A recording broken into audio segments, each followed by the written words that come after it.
Smart शाळा presents.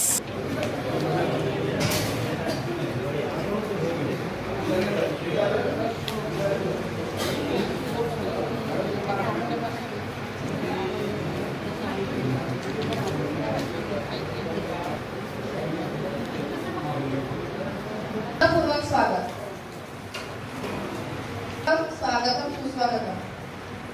विविध लोकप्रिय कामाच्या माध्यमातून आपली शाळा कार्यक्रम करत आहे आणि म्हणूनच आज आयोजित केलेल्या शिक्षण परिषदेचे प्रयोजन काय व भविष्यातील दिशा स्पष्ट करण्यासाठी मी माननीय फिलारे सर यांना विनंती करते की त्यांनी प्रास्ताविक करावे. दरवर्षी येतो म्हणजे येणे माझ्या मागण्याप्रमाणे दरवर्षी नवीन नवीन उपक्रम येतात. त्यांची जेमतेम आम्हाला फलश्रुती पाहायला मिळते, म्हणजे फळं लागायला सुरुवात होते परंतु आपण ते पकू देत नाही आणि दुसरा झाड लावतो तसंच. परंतु हा जो निपुण भारत आहे हा काही नवीन फळ नाही किंवा नवीन उपक्रम नाही, जुनाच आहे. परंतु त्यांची कार्यवाही मात्र यावेळी अगदी शेवटच्या टोकावर सुरुवात करण्यात आली. जर हा निपुण महाराष्ट्र कार्यक्रम जर या वर्षाच्या सुरुवातीला किंवा मध्यंतरी जर सुरुवात झाली असती तर आपली एवढी धावपळ झाली नसती आणि धावपळ करण्यापेक्षा आपली दमछाक झाली नसती. अगदी 5 मार्चला जी आर निघतो, 5 मार्चला लागू होतो, लगेच 20 मार्चला त्याची स्तर निश्चिती होते आणि त्याप्रमाणे आढावा सुरू. रोजचा आढावा रोज, म्हणजे आमची रोजची चर्चेची टायमिंग ही VC साठीच असते. रोजचा 4चा टाइम आमचा VCचा आहे, 4 ते 5:30. तुमच्यासाठी विषय आहेत वेबिनार म्हणतो आपण त्याला. VC वेगळी आणि वेबिनार वेगळं. वेबिनार म्हणजे कोणीतरी कुठेतरी बसून आपल्याला मार्गदर्शन करतो, असे वेबिनार करणारा सुरू आहे. आपल्याला माहित असेल मागचा वेबिनार झाला होता, तर बुधवारी आणि गुरुवारी वेबिनार असतो. किती लोकांना माहित आहे? म्हणजे सध्या ओके पण बऱ्याच लोकांना माहित नाही. तर बुधवारी आपल्यामधीलच एक शिक्षक मराठी विषयाच्या संबंधाने मार्गदर्शन करतात आणि दर गुरुवारी एक शिक्षक आपल्यामधीलच एक शिक्षक डायटला बसून गणिताचं मार्गदर्शन करतात. ते दररोज म्हणण्यापेक्षा बुधवारी आणि गुरुवारी संध्याकाळी 4 ते 5 या वेळामध्ये ते वेबिनार असतात. आताच मागच्या गुरुवारी आपल्याच केंद्रामध्ये साधना भुसे आल्या का? नाही आल्या. तब्येत खराब व्हायला सुरुवात झाली. तर मागच्या गुरुवारी अतिशय छान गणितांची त्यांनी वेबिनार घेतली. म्हणजे आपणासाठी अभिमानाची बाब आहे की आपल्या केंद्रामधील एक शिक्षिका अख्ख्या जिल्ह्याला नव्हे तर महाराष्ट्राला मार्गदर्शन करतो आहे. तर आपण एकदा आपल्या कामाविषयी कन्फर्म झालो, आपल्या आवाक्यामध्ये गोष्ट आली की मग आपण अगदी सुसाट वेगाने आपण काम करू लागतो. आता अगदी सुसाट वेगाने म्हणायचं तर किती, कारण आजपासून परीक्षाही सुरू झाल्या. केव्हा करणार आपण? म्हणजे आता आपण विद्यार्थ्यांच्या परीक्षा घेणार की त्यांना निपुण करणार. परंतु घाबरण्याचं काही कारण नाही. म्हणजे चिंता करून डोक्याचा ताप वाढण्याचा काही अर्थ नाही. म्हणून चिंतन करायचं आणि चिंता कशी कमी करता येईल यासाठीच ही शिक्षण परिषद आहे. की आपल्या मनामध्ये काही शंका असतील किंवा आपण कुठे चुकत असू, आपण कुठे कमी पडत असू, आपल्यामध्ये एखादी गोष्ट राहून गेली तर त्यावर प्रकाश टाकण्यासाठी शिक्षण परिषद आहे. ही शेवटची शिक्षण परिषद नाही. शासनाच्या तर अशाही सूचना आहेत की मे आणि जून मध्ये शिक्षण परिषदा घ्या. आड्या बसल्या डोक्याला. गुटके सर आलेले आहेत, गुटके सरांचं स्वागत आहे.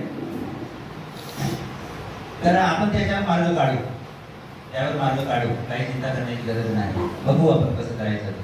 म्हणजे आतापासून डोक्याला ताप देऊन जो होणारा काम आहे तो बिघडण्याचा अर्थ नाही. त्याच्यामुळे उन्हाळ्याच्या शाळा घ्यायच्या आहेत, उन्हाळ्यामध्ये सुट्ट्या नाही, उन्हाळ्यामध्ये आपल्या शिक्षण परिषद आहे, याबद्दल आतापासून चिंता करण्याची गरज नाही. शासनानं जाणीवपूर्वक या वर्षीचा जो नियोजन दिलेला आहे परीक्षांचा तो मुद्दाम शेवटपर्यंत घेतला. हे आता आपल्या लक्षामध्ये आलं. कारण दरवर्षी काय होतं की आपण एप्रिलच्या पहिल्या दुसऱ्या आठवड्यापर्यंत परीक्षा आठवून घेतो आणि तिसऱ्या आठवड्यापर्यंत आपण रिझल्ट राहून जवळपास आपण चांगले स्थिर लागलेले असतो.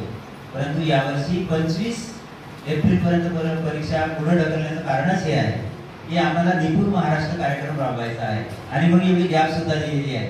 संघटनांनी मागणी केली परंतु संघटनांनाही त्यांनी समजावून सांगितलं साहेबांनी की अशी पोझिशन आहे, त्यामुळे आपल्याला यावर्षी असं करावंच लागणार आहे. म्हणून आपल्याला परीक्षाही घ्यायची आहे आणि आपल्याला रेग्युलर जे विद्यार्थी अभ्यासामध्ये मागे आहेत, जे विद्यार्थी अजूनही निपुणत्वाच्या जवळपास पोहोचलेले नाही, त्यांच्यासाठी आपल्याला काम करायचं आहे.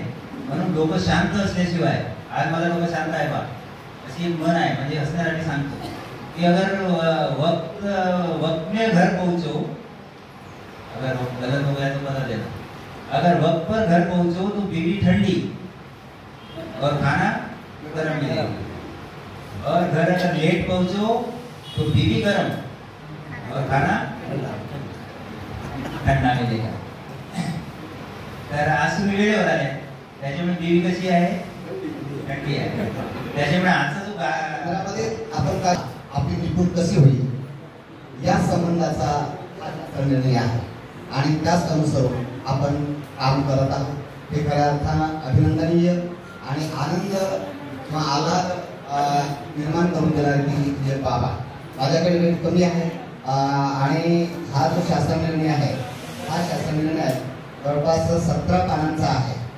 त्यामध्ये 16 एकूण घटक दिलेले आहेत. 16 निर्णय म्हणतो आपण, एक परिपत्रक कधी असणार, शासन परिपत्रक कधी असणार, तर त्या शासन परिपत्रकामध्ये एकूण 16 मुद्द्याला अनुसरून आम्हाला तुम्हाला या शासन निर्णयाला मार्गदर्शन केलेलं आहे आणि त्याच अनुसरून आपल्याला काम करायचं आहे. मी हा जो निपुण महाराष्ट्र उपक्रम आहे, निपुण महाराष्ट्र उपक्रमाची प्रभावी अंमलबजावणी करण्यासाठी हा जो शासन निर्णय झालेला आहे, त्या शासन निर्णयाचं वाचन आपण सर्वांनी केलेलं आहे असं मी समजतो म्हणण्यासाठी करा. प्रत्येकाने या शासन निर्णयाचं वाचन केलेलं आहे आणि काही काहीच्या मोबाईलमध्ये आहे, म्हणजे हा शासन निर्णय काही काहीच्या मोबाईलमध्ये आहे, म्हणजे शासन निर्णय माझ्या खिशामध्येच आहे. ही जी परिषद आहे, ही परिषद जी आहे, ही परिषद या निपुण महाराष्ट्र या उपक्रमाची देण आहे असं मी समजतो. नंतर शाळा भेटी, परिवीक्षण यंत्रणा देखील शाळा भेटी करायची आहेत. या 4 महिन्याच्या दरम्यान म्हणजे 5 मार्च पासून तर 30 जूनपर्यंत परिवीक्षण यंत्रणेला भेटी द्यायची आहे आणि संबंधित शाळेला भेट द्यायच्यानंतर, त्या शाळेला भेट दिल्याच्यानंतर त्यांचं मूल्यांकन जे विशिष्ट जे VSK आहे, टॅब आहे, त्यावर देखील परिवीक्षण यंत्रणेने देखील त्याचं मूल्यांकनामध्ये दुसरीसाठी एकूण स्तर आहेत 1 ते 14 आणि लेखनासाठी एकूण स्तर आहेत 1 ते 16 आणि इयत्ता तिसरीसाठी वाचनामध्ये स्तर आहेत 1 ते 15 आणि लेखनामध्ये एकूण स्तर आहेत 1 ते 18. ह्या बऱ्याचशा गोष्टींची आता जे नंतर आपल्याला इथे जे दिसत आहे, हे सगळे आपण अध्ययन स्तर निश्चिती केली त्यावेळी हे सगळे वाक्य मी लिहिलेले वाक्य, कारण हे जर वाचत गेलो तर बराच वेळ जाईल, तर हे सगळे वाक्य तुमच्या डोळ्याखालून आणि तुम्ही वाचलेले आहात. तर हे जे आहे हे आहे स्तर. आपण दुसऱ्या वर्गाचा पाहत आहोत, वाचनामध्ये एकूण 14 स्तर. तर त्या आपल्या प्रोफाइलमध्ये सगळ्यात वर एक गोष्ट दिलेली आहे.